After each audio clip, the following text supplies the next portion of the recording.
All right, everybody, how's it going? Justin here with the channel on YouTube, Side Hustle Pro. We are in Indiana right now. I live in Ohio, but not very far from the Indiana side. And Indiana, in my humble opinion, is probably one of the worst states in our entire nation. All right, so we'll get to reselling, but just let me get this rant out. Indiana charges tax on their food. Their plates for their license are insane. The cost of them. Every time I'm in Indiana, I don't care what city it is, what town it is. Every time I'm in Indiana, I'm surprised my car makes it out without falling apart. The roads are so bad. Minimum wage is lower than in Ohio. I think it's only like might be like $7.40 something. So that sucks.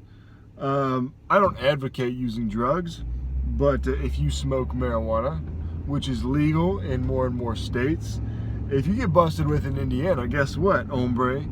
You can go to prison, right? With, yes, that's right, criminals.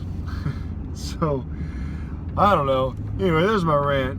Oh, and also the Goodwills they charge a lot more, which we'll find out here in a little bit. I'm getting ready to go to a Goodwill. All right, so anyway, why am I in Indiana? Well, I drop my kids off to the mother's and she lives in Indiana. So, that's not one of the reasons I don't like it though. Anyway, she lives about 40 minutes away, so every time I drop the kids off, I always stop at the local Goodwill. Now, I like to stop at the Salvation Army, but the Salvation Army, see, there's the roads. The Salvation Army closes at 5, and it is now 7:30 in the PM. So anyway, I'm just gonna stop at the Goodwill. It's on my way back. I'm just gonna hit it on my way back home. So we'll stop there and see what we get. I don't want to spend a lot. I don't have a lot of time to list with lawn care picking up, so I'm not able to list a whole lot. So I don't want to get a whole lot, but I'll see if I can pick up anything that's either a quick sale or just as a good buy. So while we're there, while we are on our way there, let's talk a little bit about reselling in general. All right, because it is inevitable that if you are a reseller, you will be called out on it at some point in time, whether it's at a thrift store, at a Goodwill, Salvation Army, garage sale, book sale, wherever. Somebody is going to feel that you are doing something inherently evil by buying things cheap and then reselling them, especially if it's from like a Salvation Army or something like that, designed to help those in need, right? I'm not saying those places don't. Well, Goodwill, I don't really think so. But anyway, that's a whole different story. So what do you answer to that? What's your answer? How do you handle that? And even how do you reconcile that with yourself, right? Is it okay to be buying from these places and then reselling them for profit? I would say a resounding yes. I'm a college graduate. I have a career. I have 2 businesses that I run.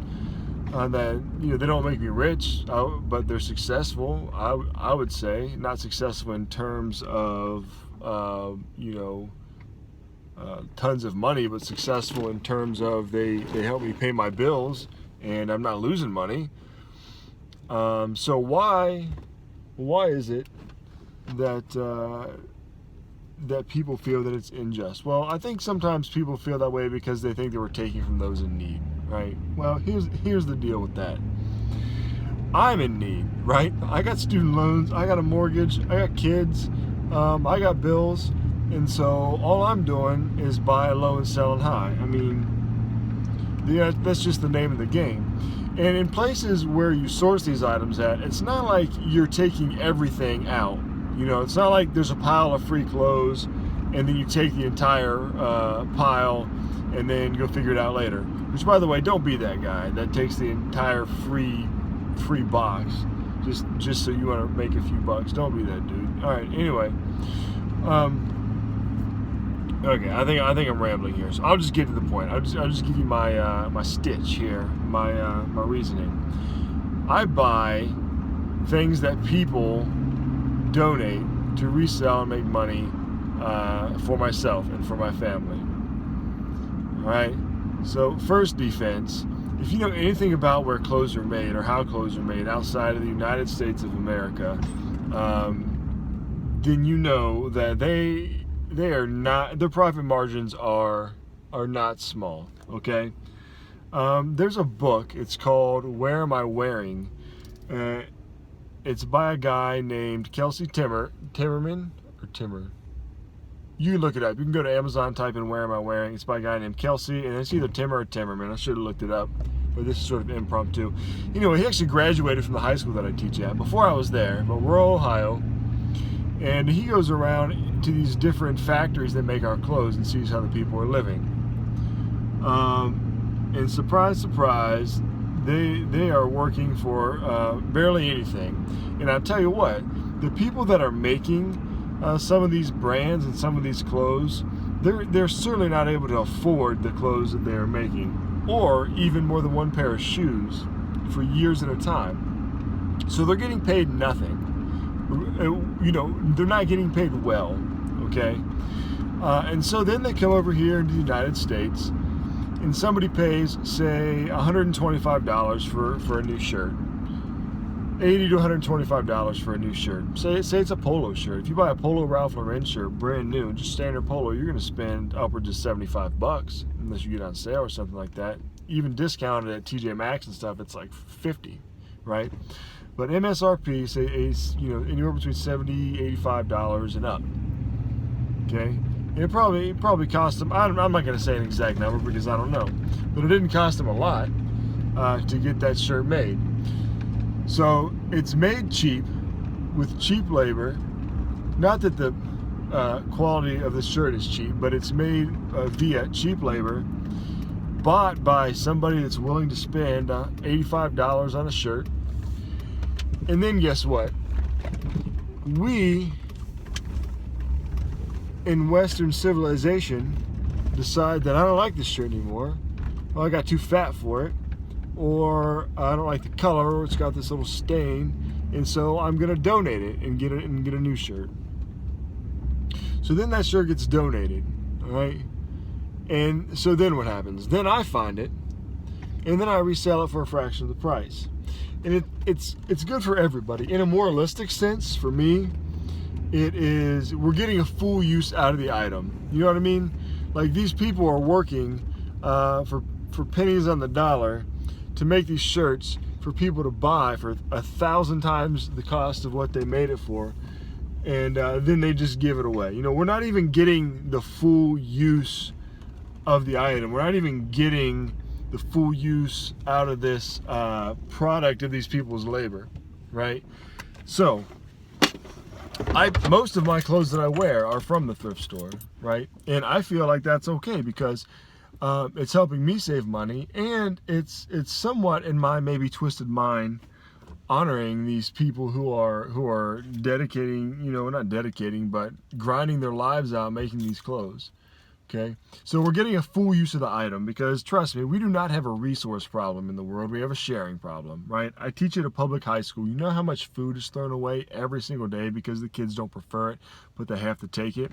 You give a kid an apple, you have to take a fruit, right? Give the kid an apple, he doesn't want it, guess what he has to do with it? He has to take it, and you can't give it back, so you got to throw it away, right? Meanwhile, in Guatemala, there are people digging through the trash looking for apple cores. So, and I don't have the answers to all that. All I'm saying is that by buying these used items, I feel like I'm helping get more use out of that product, out of that person's labor. So it's getting more value.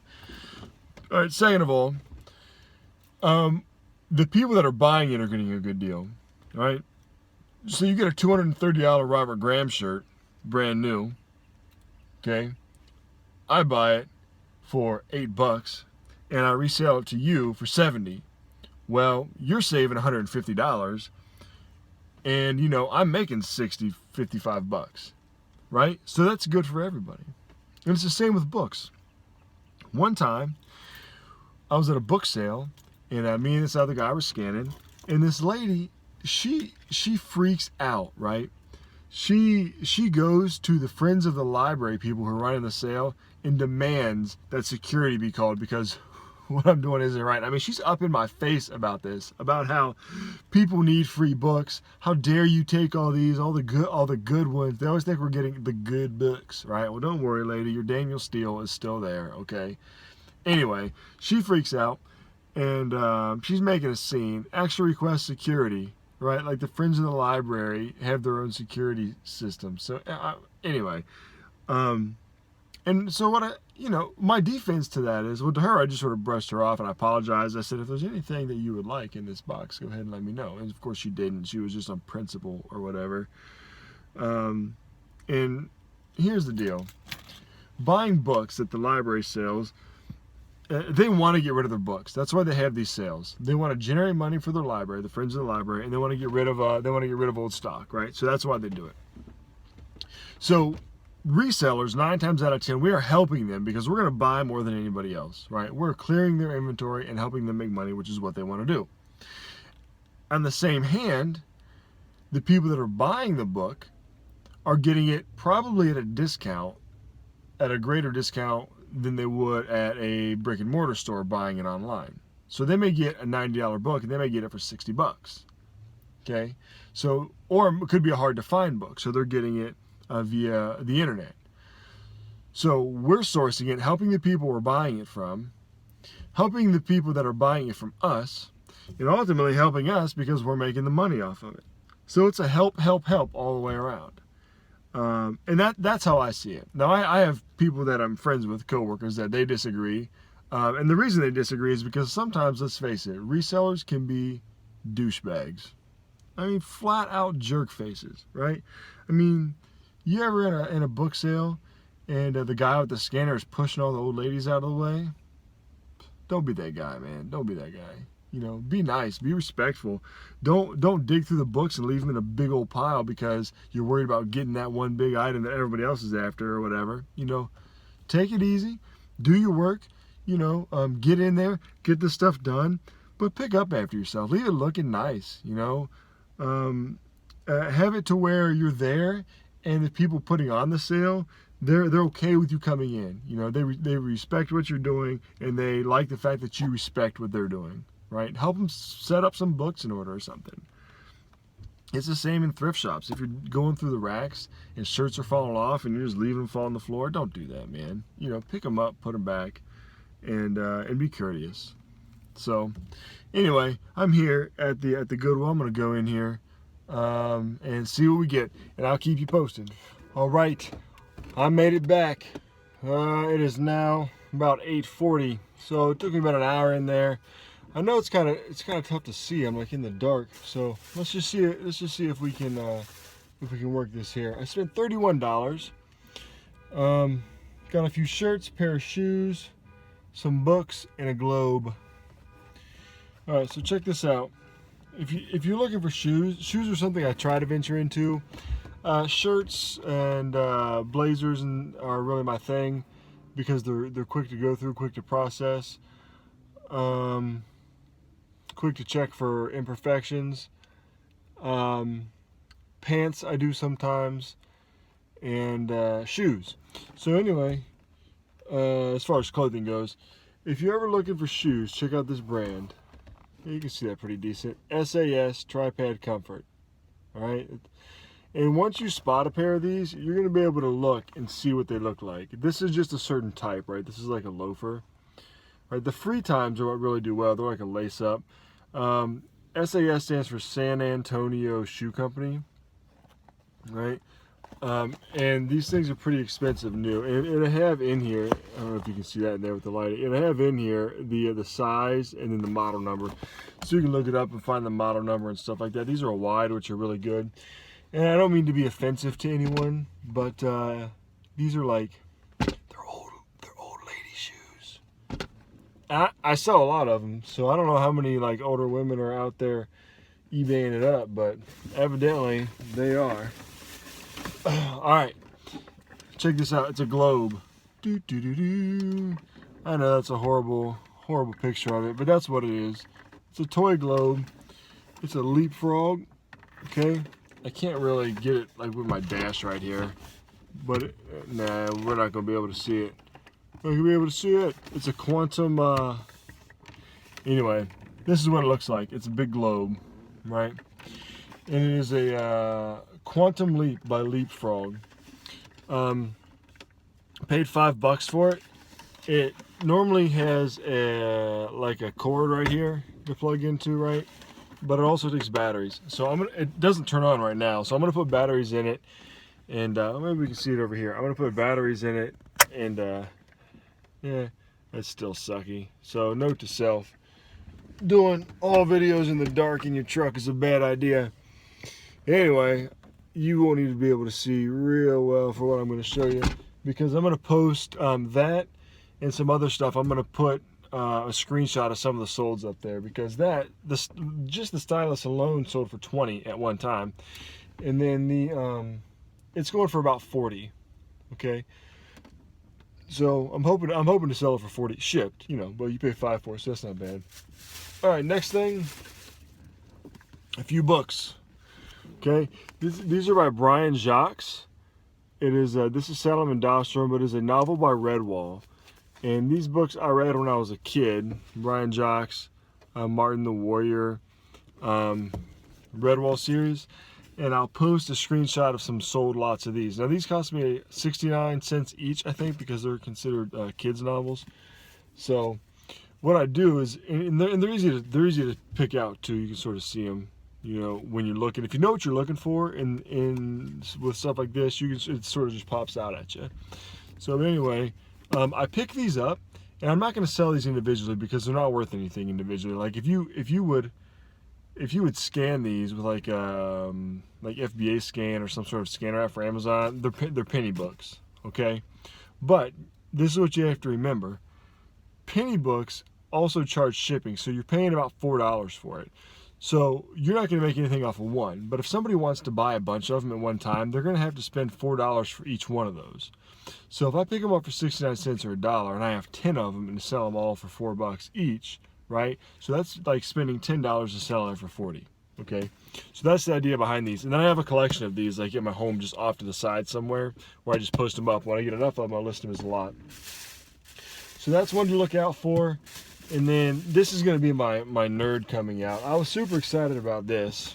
I actually have all these on audiobook, and I've read most of them in book when I was younger, and I'm currently reading the series. But look at this. Look how big these books are. This is only 4 of them. Okay, Robert Jordan, The Wheel of Time. All right. The one I just finished was I've started Fires of Heaven, and the one I just finished was The Shadow Rising. This one right here. And this thing is, I think it's almost 1,000 pages long. Let's see. Yeah, it's like almost 900 pages long. The Shadow Rising by Robert Jordan. Okay. But anyway, I do the same thing with these. These aren't worth much in and of themselves, but you get them lotted up like this. Like I think there's 14 in the series, maybe 1, 2, 3, 4, 5, and then here's here's 4 of them plus the prequel, and I have some of these at home already. Just like the Redwall, I have some of those at home already too. And so when I get enough of them, I'll lot them up, and I'll put a screenshot of the solds of that up there for you too. All right, now let's do these last few things here so I can get going. And it is dark, and I do apologize for that. Maybe this is a bad idea. If anybody absolutely hates me showing you this crap in the dark, just make a comment, and I promise I'll never ever do it again, ever. I won't do it again because I don't want you to be unhappy. Got a tape roller for my tape. I have a 3-inch one, but I have 2-inch tape, and it always moves, so $3. All right, classic Polo Ralph Lauren. Maybe you can see it. Yeah, but it's super dark, but you can see it. Polo classic fit. You can't see it. That is horrible. There we go, baby. Polo Ralph Lauren classic fit. Again, if you're getting Polo Ralph Lauren, you want to get the classic fit, not just the regular fit.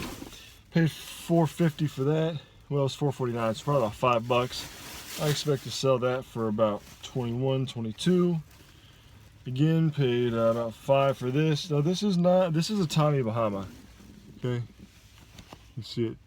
Yeah, that's gonna be not very good to see. Yeah, I'm sorry about that. That's pretty bad. But anyway, that's a Tommy Bahama. I know you can't hardly see it, but it's got a mark out on it too. I don't know why somebody marked out with black ink Tommy Bahama.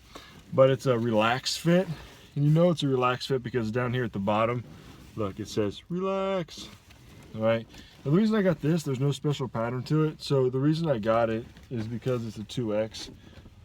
I expect to get about 21, 22 out of that, 25 maybe. And then I found this Armani Colazione,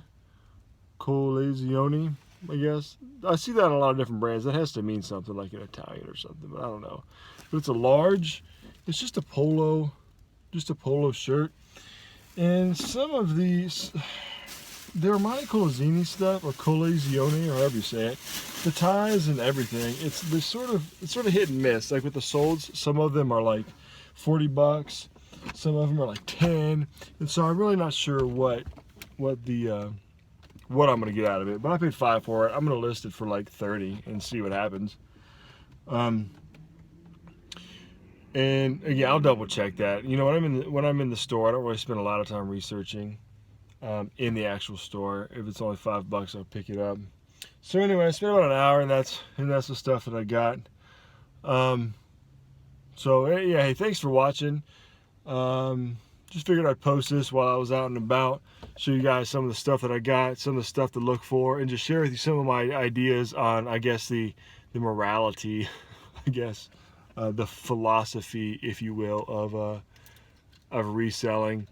So anyway, thanks for watching. I know it's kind of hard to see here in the dark at the end, but in a couple days I'm going to do my posting of my weekly sales.